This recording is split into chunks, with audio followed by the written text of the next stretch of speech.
Do que adianta? Para pensar nisso.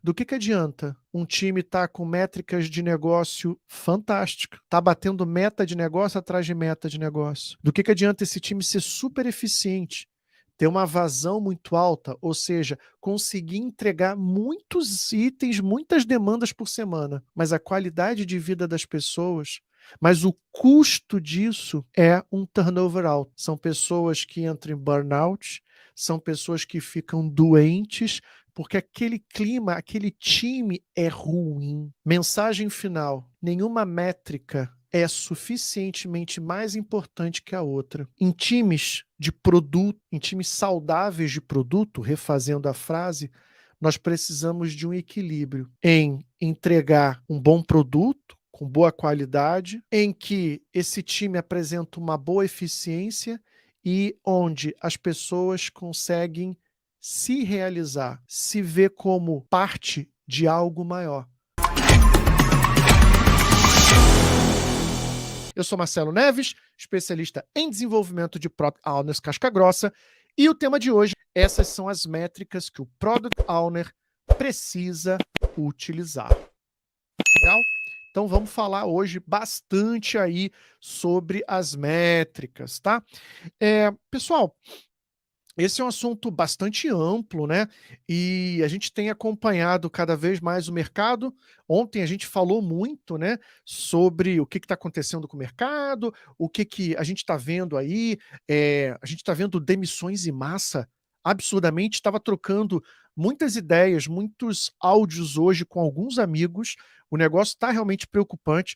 E eu começo a ver, eu estou em alguns grupos de agilidade, muitos agilistas preocupados. Muitos agilistas preocupados. O que aconteceu? A gente está vindo de um momento onde. O que acontece? Muitas pessoas, muitas empresas receberam muito capital e o dinheiro estava muito fácil nesses 2 últimos anos, os governos imprimiram muito dinheiro. De repente, o que a gente está vendo? Uma escassez de dinheiro. Então, quando tem escassez de dinheiro no mercado, o que as empresas fazem? Elas começam a segurar os investimentos. Consequentemente, tem menos produto para desenvolver, menos projeto para desenvolver. É o que está acontecendo, tá bom? E aí, elas pensam muito no seguinte: quem é que tem que ficar? Quem é insubstituível? Por exemplo, se eu tenho alguém para falar de metodologia, talvez eu possa trazer essa pessoa temporariamente, depois ela pode ir embora. É o que acontece muito com os agilistas. E quem está dizendo isso não sou eu só apenas, não. Eu vi hoje no LinkedIn uma mensagem, acho que foi do Henrique Mata, se eu não me falha a memória, onde ele falou assim: cuidado você que é agilista. Ele falou assim: se você não está ligado ao negócio, tem que ter cuidado. Ele falou: mas os POs e os PMs, se trabalharem direitinho, estão com um burro na sombra. Modo de dizer, né? No sentido de que o mercado precisa dos POs, especificamente, para tocar ali o time. Então, achei interessante o comentário dessa pessoa, do Henrique, e porque ele mostrou realmente o que está acontecendo hoje nas empresas. Tá? Então, essas demissões estão fazendo as empresas reavaliarem quem continua, quem sai, tá bom? Por isso que a gente tem muito agilista hoje falando assim: puxa, Marcelo, eu tô olhando essa área de produto aí, tá muito convidativo. Pois é, dá para você ter um time sem o PO? Só de botar o desenvolvedor? Sem ter alguém que faça a gestão do produto? Não dá. O desenvolvedor não vai descobrir e não vai conseguir priorizar o que precisa ser feito. Você precisa do PO, você precisa desse líder de produto. E quem diz isso não sou apenas eu, claro que eu digo isso, mas nós temos uma realidade em que, numa época de crise, numa época de apertar os cintos, o que acontece? Tudo aquilo que é dispensável é deixado de lado. Tá bom? Vamos falar sobre as métricas. Por que métricas? Porque quando existe crise, como essa que a gente está vendo agora, onde só aqueles que são extremamente úteis e decisivos na construção dos produtos, como que você descobre, como é que você descobre o desempenho de um time? Como é que você descobre ou como você revela se aquele time está sendo produtivo ou não? Como é que você consegue dar respostas sobre a efetividade de um time? Como é que você diz se um time está conseguindo realmente atender num tempo hábil todas as demandas? A resposta para isso são as métricas. As métricas, é isso mesmo. As métricas, tá certo? Então são as danadas das métricas que a gente precisa prestar bastante atenção, tá bom? Vamos lá, vamos entender o seguinte. Primeiro, todo mundo aqui já escutou falar no termo métricas ágeis? Sim ou não? Vamos lá. Coloca aí para mim. Você já escutou falar na palavrinha, nas duas palavrinhas métricas ágeis? Sim ou não? Coloca aí no Insta, quem está no LinkedIn, Facebook, YouTube, coloca aí para mim.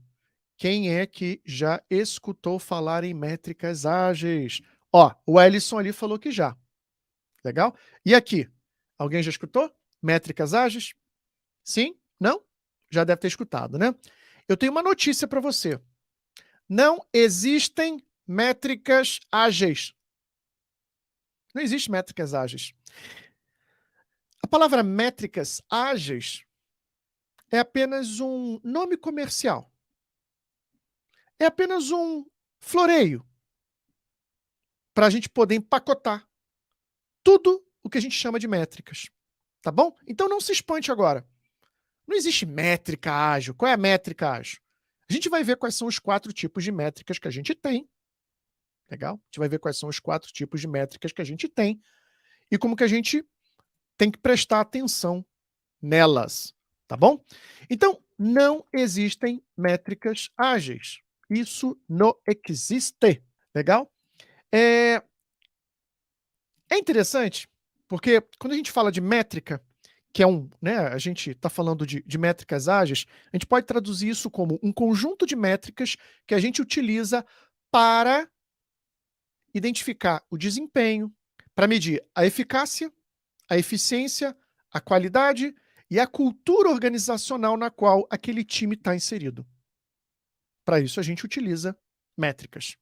É uma forma, é um instrumento, é um mecanismo para a gente entender e analisar o sistema de trabalho, o time, e compreendendo assim a fluidez daquele processo através de dados, possibilitando assim um fluxo de melhoria contínua evolutiva. Legal? Que é o que a gente quer. Portanto, a gente vai chegar aqui numa frase que eu acho que se você não decorar nada mais daqui para frente, eu só peço que você decore uma coisa, só memoriza uma coisa. Um time sem métricas é um, é um, é um time, é um barco sem leme, ou seja, sem direção. Um time sem métricas é como um barco sem leme, ou seja, é um time sem direção. E eu quero que você pense muito nisso. Reflita muito nessa frase aqui. Porque como que a gente sabe, né, se o time está indo naquela direção correta? Como que a gente sabe se a gente está tendo os resultados satisfatórios? Métricas. Métricas. O Ellison está falando uma coisa bem legal ali no Insta. É a mesma coisa que voar sem instrumentos. Isso, Ellison. Eu gosto muito dessa metáfora. Muito boa, muito boa. Também gosto dali do barco sem leme. É exatamente isso. Eu queria trazer aqui 3 modelos mentais que rapidamente a gente vai precisar desenvolver ao utilizar métricas. Primeiro, métricas influenciam comportamentos. Métricas influenciam comportamentos. Eu vou contar um caso, mas eu me recuso a falar o nome das pessoas e o nome da empresa. Eu não posso por questões éticas, tá bom? Mas posso contar o caso porque ele me pertence, porque eu participei dele. Eu trabalhei para uma empresa muito tempo atrás, tem mais de 12, 13 anos, onde a gente tinha um time que recebia as demandas e que depois entendia as demandas e entregava para o time, tá bom? Esse time, ele tinha algumas métricas para analisar, para revelar o seu desempenho.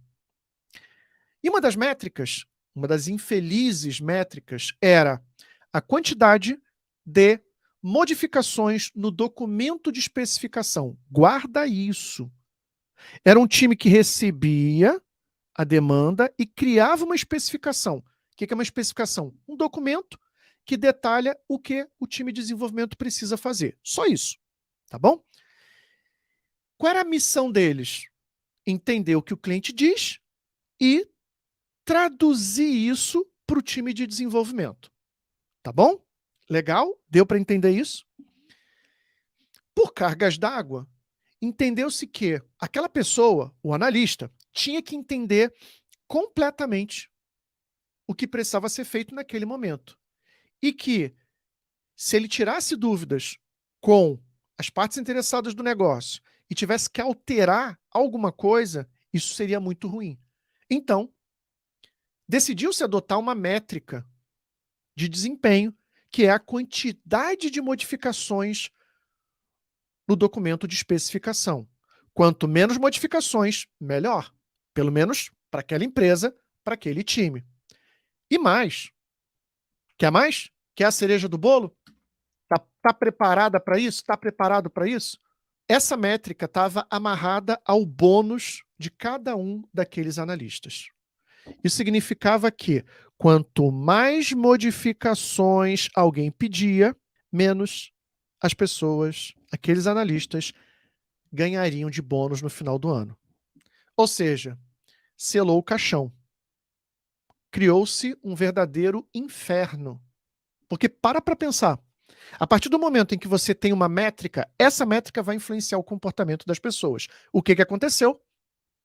Sabe o que aconteceu? Toda vez que alguém, uma parte interessada, pedia uma modificação, o que você acha que o analista, junto com o PO, fazia com aquele pedido? O que você acha? Uma chance para você. O que você acha que acontecia? Uma chance. Escreve aí no Insta, aqui no YouTube, no Face, no LinkedIn. Sabe o que acontecia? As pessoas pararam de registrar as mudanças, já que elas vinham a todo tempo. Eles pararam de registrar num sistema que controlava as especificações. Por quê? Por quê? Por quê? Por quê? João, não negava porque não podia. Você não pode chegar e negar para uma parte interessada. Eles anotavam num pedaço de papel de pão, botava numa gaveta, mas não deixava isso registrado no sistema. Por quê?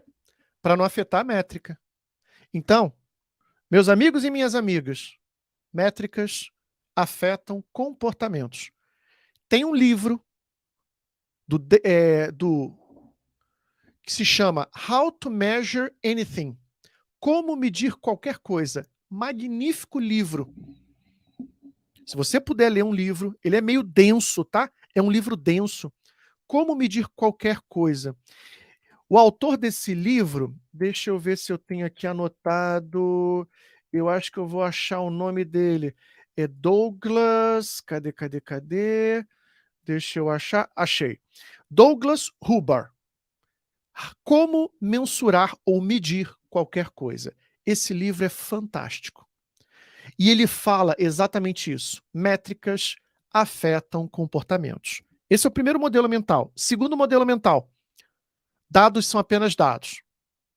Dados são apenas dados. O que é isso? O que são dados apenas dados?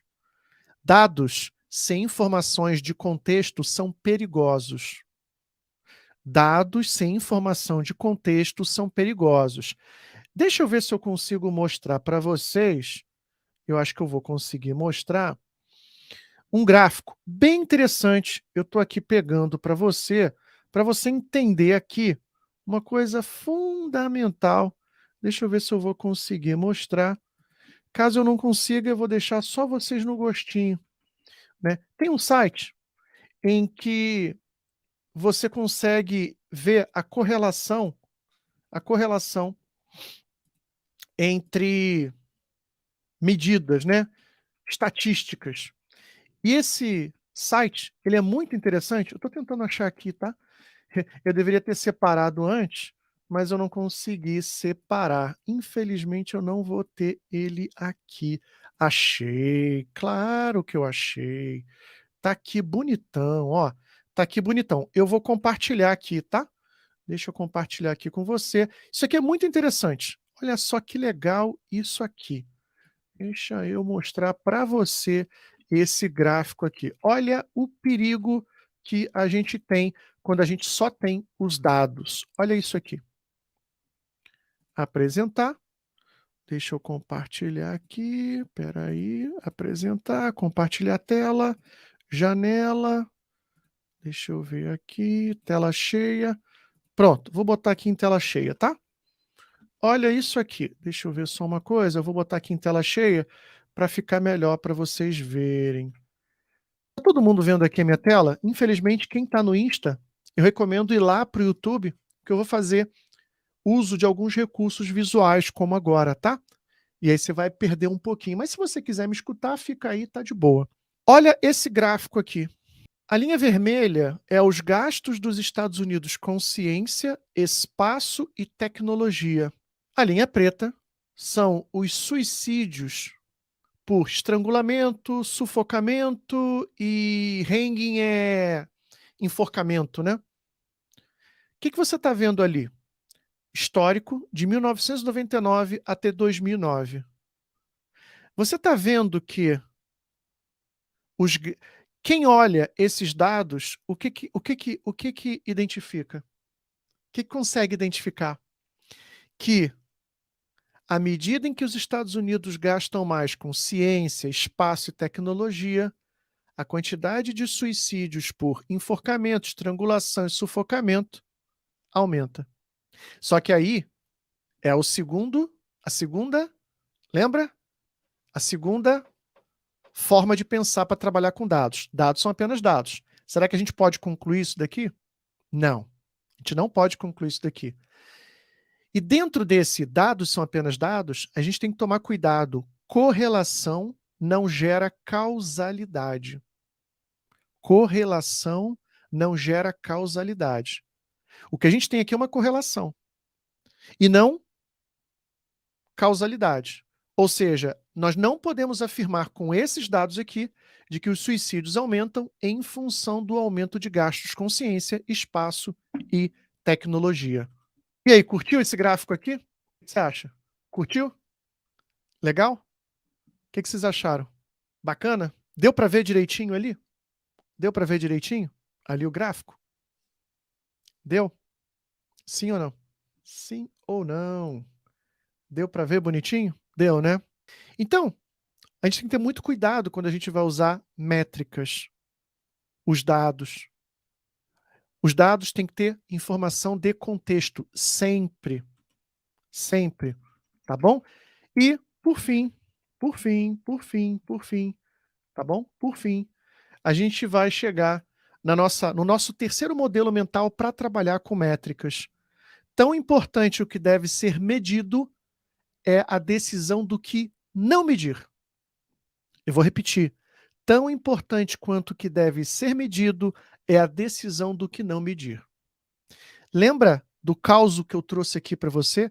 Que as pessoas começaram a medir a quantidade de modificações nos documentos de especificação? Só que o mundo muda a qualquer momento, o cliente muda, a própria percepção dele sobre a realidade muda, o entendimento dele sobre o negócio e sobre o que ele deseja, quer, precisa, muda. Como é que você vai ter uma métrica que vai punir as modificações na especificação? Vamos recapitular?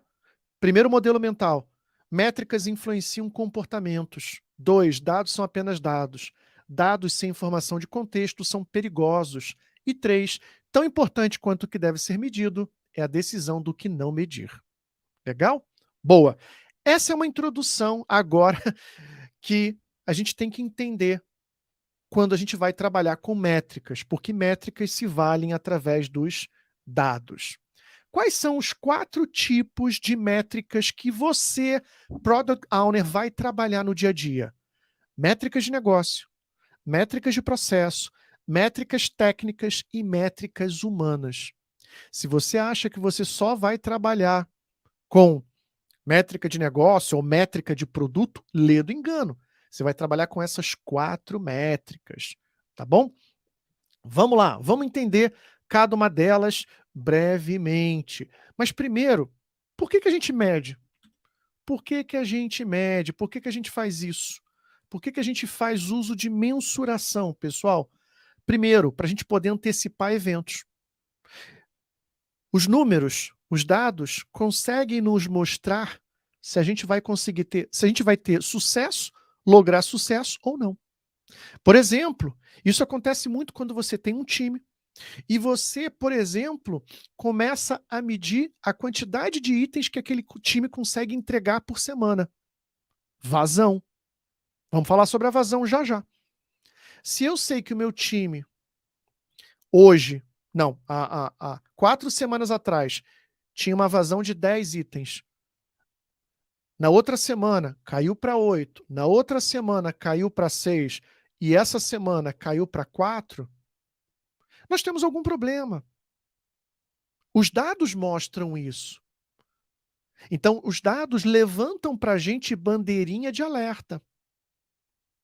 Só que você tem esses dados, você faz essa mensuração? Precisa. Então, por que medir? Para antecipar eventos, problemas. Descobrir pontos que precisam ser aperfeiçoados. Terceiro, otimizar recursos. Quarto, melhorar a eficiência e a eficácia. E 5, fundamentar as suas decisões. É isso mesmo.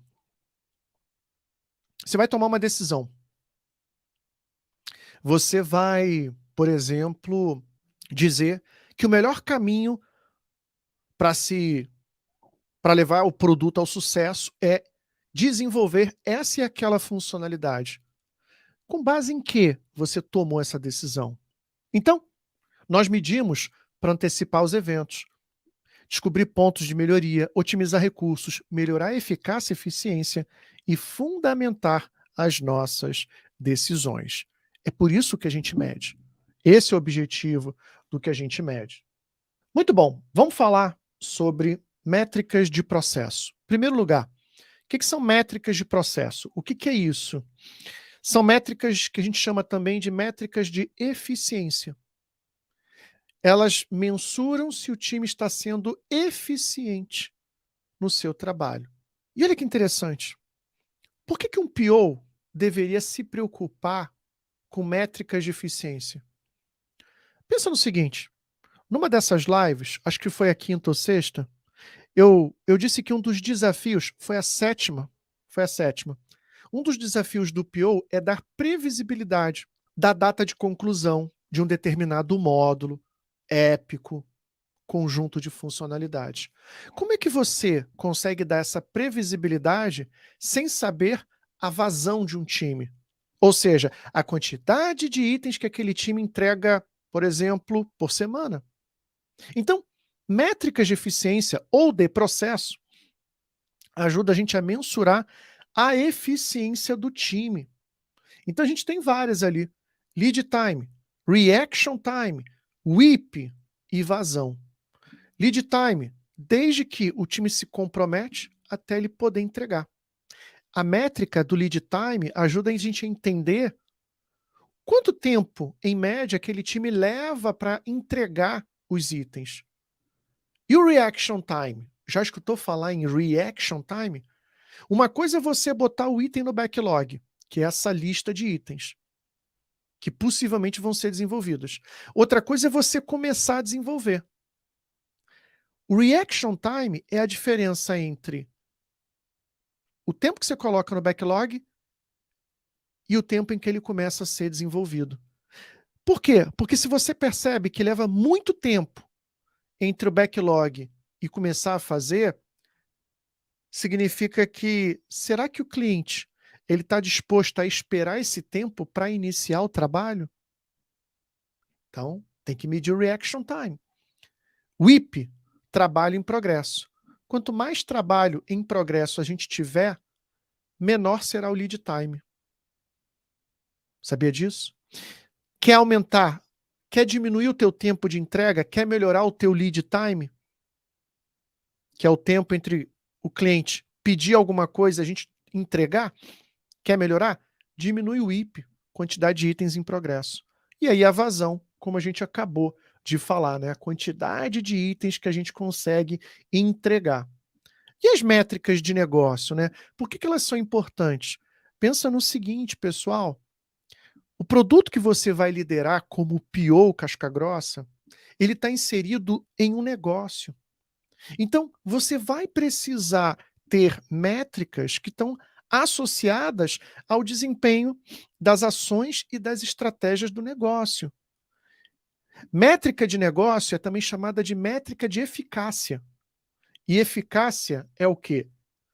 É fazer a coisa certa. E o Peter Drucker, né, o Pedrinho, já falava que eficácia ela está relacionada ao valor daquilo que foi entregue. Já dizia Pedrinho. Então, a gente tem algumas métricas de eficácia que a gente pode usar. Só que o importante é você entender o seguinte: como é que a gente toma decisão baseada em dados? Só para a gente resumir esse assunto tão importante. Primeiro, a gente sai de algumas opiniões. Ah, eu acho isso, eu acho aquilo. E você, como PO, vai lidar com isso quase sempre no dia a dia. A partir dali, em base com aquelas opiniões, você vai identificar e coletar dados.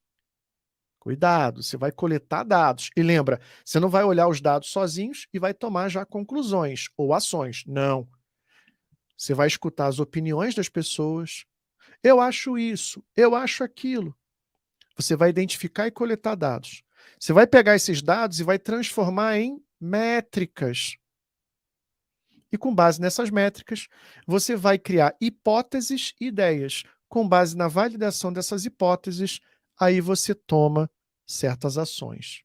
O que eu quero dizer com isso? Olha o caminho que você percorre para tomar decisão em dados, fundamentar a tua tomada de decisão em dados. E aí, a gente tem várias métricas de produto ou de negócio. Uma delas que eu gosto muito é a North Star Metric, que eu não canso de pensar e de falar nela. O que é a North Star Metric? Ou métrica estrela guia, alguma coisa assim, traduzida para o português. É uma métrica idealizada e validada lá no Vale do Silício. A pergunta-chave para usar essa métrica é: se você não conseguisse medir mais nada, o que você mediria? O que você mensuraria?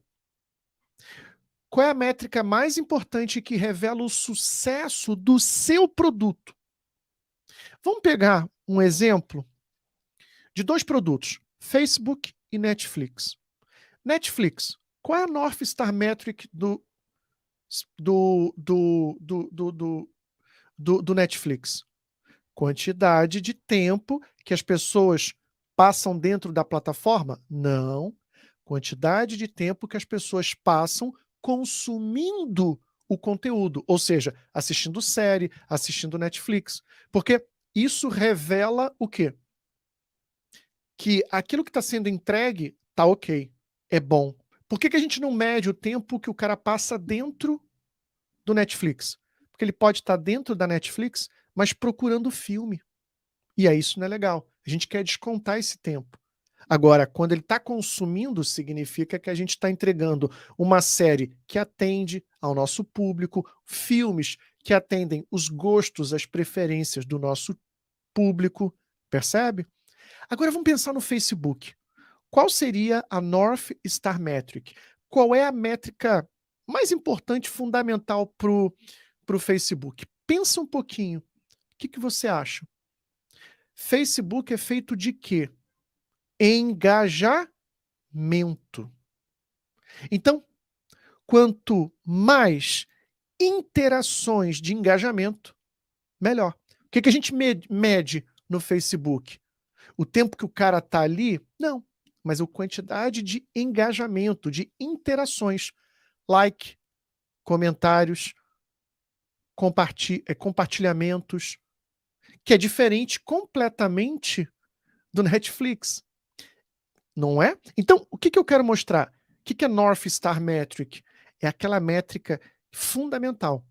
E por que que ela é importante? Porque quando você está desenvolvendo um produto, os itens que você prioriza para serem desenvolvidos, todos os itens que impactam diretamente essa métrica, você já vai tomar um cuidado tremendo. Esse é o cuidado que você precisa ter. Então, saber trabalhar ali com as métricas, tá bom? É claro, né, eu não vou aqui a gente poderia ficar aqui falando de várias outras métricas como NPS, churn, mas ROI, o nosso tempo aqui é mais reduzido e eu quero falar muito ainda sobre outros 2 tipos de métrica. Vamos falar sobre quer ver? Eu tenho outro tipo. Quais são os outros tipos de métrica? Métrica técnica. Já escutou falar em métrica técnica? Métrica técnica são também chamadas de métricas de qualidade. Elas revelam o grau de qualidade daquilo que é entregue pelo time. Então, se você é PO, Product Owner, casca grossa, você deve estar muito preocupado com métrica técnica. E não só com métrica de produto. Métrica de qualidade revela o quão tecnicamente o time está capacitado para fazer, para executar o trabalho. E aí, quando a gente fala de métrica técnica, a gente está falando de disponibilidade, tempo de resposta, qualidade do código-fonte, retrabalho, bug, desempenho, commit. Olha quanta coisa interessante. Então a gente precisa combinar a utilização dessas diferentes tipos de métricas técnicas e nunca utilizar de forma isolada. Dentre tantas métricas técnicas, quantidade de commit, quantidade de bug, quantidade de invasão, quantidade de usuários simultâneos, dívida técnica, tempo médio para reparo, tempo médio entre falhas, eu gosto de uma que é a MTTR, tempo médio para reparo. Todo produto tem bug. Todo produto digital que você for liderar vai ter bug. Sempre vai. Não existe um único produto sem bug. Não, mas o meu não vai ter. Calma, casca grossa. Calma, pequeno gafanhoto. Vai ter, todo produto vai ter. Você vai ter que ter um processo de trabalho em que o teu tempo médio para reparo seja o menor possível, porque dependendo da criticidade desse bug, ele pode afetar o contentamento, a satisfação do teu usuário com esse produto, com esse produto. Tá certo? Então, tem que ter muito cuidado com isso. E o quarto tipo, métricas de ambiente. Métricas, o que é métrica de ambiente? Presta atenção nisso. São métricas que revelam como que as pessoas estão com 3 elementos fundamentais. Geralmente a gente fala de ambiente, mas eu diria que são métricas sobre pessoas. Quais são os 3 elementos fundamentais? Maestria, autonomia e propósito. Você sabe o significado dessas 3 palavras? Maestria, autonomia e propósito? O que é maestria? Maestria é o você querer melhorar, é o sentimento de quanto mais especialista, quanto mais especialista eu me torno, mais motivado eu me sinto. Quanto melhor a minha técnica, mais eu me sinto melhor. O que é autonomia? É o poder, é o querer escolher. É o sentimento de quanto mais liberdade de escolha eu tenho, eu possuo, mais motivado eu me sinto. Ó, o Wagner falando ali. Necessário ajudar a definir o nível de criticidade dos bugs e SLA de resolução. Isso aí. Tem uma série de complexidades aí. Muito bom. Muito bom, Wagner. E propósito? O que é propósito? É você querer impactar outros com o seu trabalho. É o sentimento de que quanto mais meu trabalho gera impacto positivo e satisfação nas pessoas, melhor eu me sinto. E aí deixa eu te perguntar, fazendo um parêntese aqui, exatamente em propósito, como é que você se sente hoje em relação ao seu trabalho hoje? Você percebe que o seu trabalho impacta a vida das pessoas?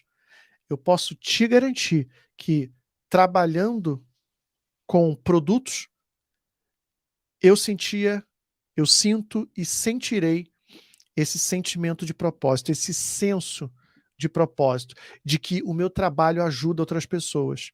Eu trabalhei num produto no início dos anos 2000, que era um produto de automação de força de vendas, onde o vendedor, ele incluía os pedidos, e esses eram rapidamente faturados, diminuindo o lead time. Mas não era apenas uma questão de diminuir uma métrica, o lead time.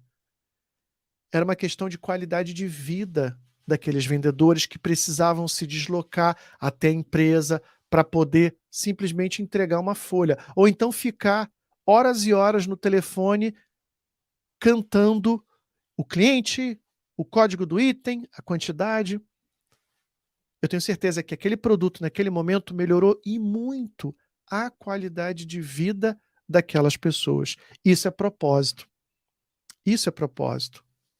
Percebe? Então, assim, essas são apenas algumas métricas. E quando a gente fala aqui, ó, de métrica de ambiente, a gente tem vários tipos de métricas que a gente pode utilizar, vários indicadores. Por exemplo, eu vou pegar talvez um dos mais comuns, rotatividade, turnover. Quem trabalha hoje em um time, como é que é o turnover no seu time? É alto? Qual é o tempo de turnover? Qual é o tempo médio em que as pessoas saem do seu time ou ficam no seu time? Né? Quanto tempo você tem uma troca de pessoa? De 2 meses? Uau! De mês em mês? Eu já trabalhei num time, pessoal, em que a cada 15 dias uma pessoa saía. Não preciso dizer de que tinha algo muito errado ali. Muito errado. O turnover era muito alto. E a gente repunha ali as pessoas, um mês e meio, 2 meses depois, a pessoa saía. De 15 em 15 dias tinha uma pessoa saindo. O turnover ali era altíssimo. Então, o peão casca-grossa, uma líder de produto, ela tem que se preocupar com esses 4 tipos de métricas, e eles vão fazer parte da vida. Métrica de produto / negócio, métrica de eficiência, para que você possa mensurar a eficiência do seu time e dar previsibilidade das entregas, métricas técnicas para revelar a qualidade do produto que está sendo entregue ou desenvolvido, e métricas de ambiente para revelar o quão saudável é esse time. Porque do que adianta? Para pensar nisso. Do que adianta um time estar com métricas de negócio fantástica, tá batendo meta de negócio atrás de meta de negócio? Do que adianta esse time ser super eficiente, ter uma vazão muito alta, ou seja, conseguir entregar muitos itens, muitas demandas por semana, mas a qualidade de vida das pessoas, mas o custo disso é um turnover alto. São pessoas que entram em burnout, são pessoas que ficam doentes, porque aquele clima, aquele time é ruim. Mensagem final: nenhuma métrica é suficientemente mais importante que a outra. Em times de produto, em times saudáveis de produto, refazendo a frase, nós precisamos de um equilíbrio em entregar um bom produto, com boa qualidade, em que esse time apresenta uma boa eficiência e onde as pessoas conseguem se realizar, se ver como parte de algo maior. Quando a gente fala de métricas de ambiente ou métricas sobre pessoas, tem 2 sensos que a gente precisa identificar: o senso de propriedade e o senso de pertencimento. O que é senso de propriedade? É quando alguém diz assim: não, esse produto aqui também é meu.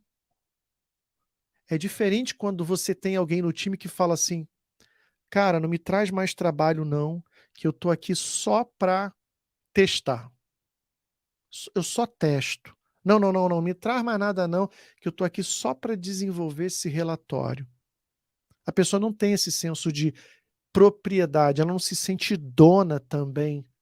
E quando a gente não tem o senso de dono, a gente não tem aquela pessoa que bota a mão no produto. E tudo aquilo que a gente bota a mão, a nossa tendência é defender. E aquilo que a gente não bota a mão, a gente tem a tendência de criticar, em criticar. E o senso de pertencimento é quando a gente se orgulha de pertencer àquele desenvolvimento daquele produto. Poxa, para pensar. Você não acha que quem hoje desenvolveu, foi dev, foi líder de produto, já deve ter mudado algumas vezes, de uma Netflix, de um Nubank, de um iFood. Você acha que essas pessoas não sentem orgulho? Não se sentem com o peito estufado e dizem: eu trabalhei nesse produto do ano tal ao ano tal? Isso é senso de pertencimento. É quando elas enxergam que existe algo maior do que o trabalho delas e elas se orgulham daquilo que elas fizeram. É como eu. Eu cito com orgulho os produtos que eu desenvolvi, POAP, Customer Link e vários outros, que eu tenho certeza que ao longo dos meus anos de trabalho, eu impactei a vida de várias pessoas para melhor, para muito melhor. Então, o senso de recompensa é muito grande, pessoal. É muito grande. Legal. Sem satisfação financeira, chefia cruel. É isso mesmo, Marcos. Então, pessoal, em tempos difíceis como esses que a gente está vivendo, em tempos tão difíceis, né?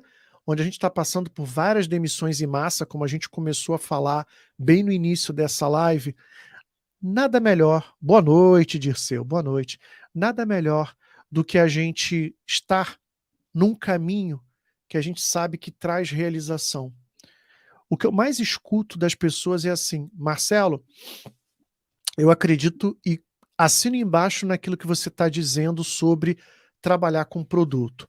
A gente trabalha, a gente rala pra caramba, e qual é o trabalho que você não rala, né? Que você não trabalha bastante. Mas no fim das contas é prazeroso, é recompensador. O duro é você trabalhar num emprego, numa profissão, num papel onde ninguém te dá reconhecimento e você mesmo não tem dentro de si esse sentimento de valeu a pena, foi bom. Já pensou? Passar 1 ano, 2 anos, 5, 10 anos, como eu falei ontem, apenas ver assim, eu estava só no piloto automático, só trabalhando para pagar as contas. O que é importante, tá? O que é importante. Pagar as contas é importante. Os boletos não param de chegar. Mas, como seres humanos, a gente quer, e eu tenho certeza que você quer, um algo a mais.